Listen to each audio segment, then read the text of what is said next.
Joining us today is Todd Townsend. He's live over at CES in Las Vegas. Todd, great to see you again. How are you doing today? Hey, I'm doing great. How are you doing? Pretty good, pretty good.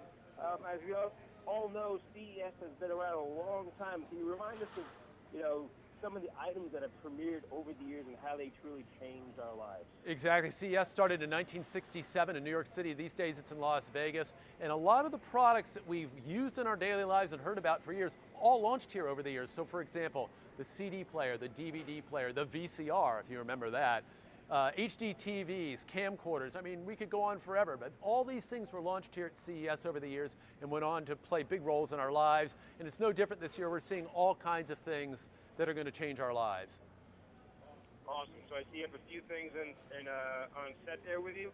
Let's start off with the refrigerator. What's going on with the kitchens of the future? Well, yeah, so exactly. We're seeing technology get into things like home appliances. So for example, we've got Whirlpool here. They were actually at the show last year too, and they won an award. They've won another award this year. This is their French indoor refrigerator. This has a little lever under the handle here, and when you open it, it has this separate front compartment that has its own cooling system, a separate cold space for beverages. So when you want to grab a cold beverage, you can quickly grab that without diving into the whole refrigerator. But when you need to open the whole thing, you open the door normally, and you have a full French door refrigerator. So we're seeing technology change things like appliances. Great. Now, talking about virtual reality, becoming very, very popular. But you have something in mind that, drops virtual reality into a place that most people won't. Yeah, exactly. So we're starting to hear about virtual reality. Some people may have played with it. A few people may actually have it in their homes right now. But Honda has something called their Dream Drive system. And this is a prototype of how they envision virtual reality being used inside the vehicle for passengers in the future.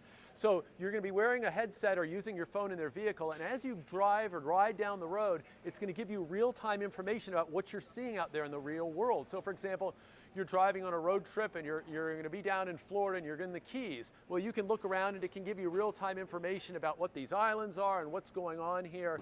And it adds to that experience while you're riding in the vehicle. Or for example, if you're thirsty and want a cup of coffee, you drive by a coffee shop, take a look at it in the headset. It's going to give you information about the coffee shop, the hours that it's open. It's going to pull up a virtual menu where you could order a beverage or something to eat, and it'll be ready right when you pull into the parking spot there, and you can go and pick it up. So Honda's adding virtual reality to the car experience, merging these two unique technologies together. Awesome. Now, with everyone having a smartphone these days, what enhancements can we expect? Well, yeah, so everybody's got a phone these days, but there's always new things, and sometimes the new thing is making old things better.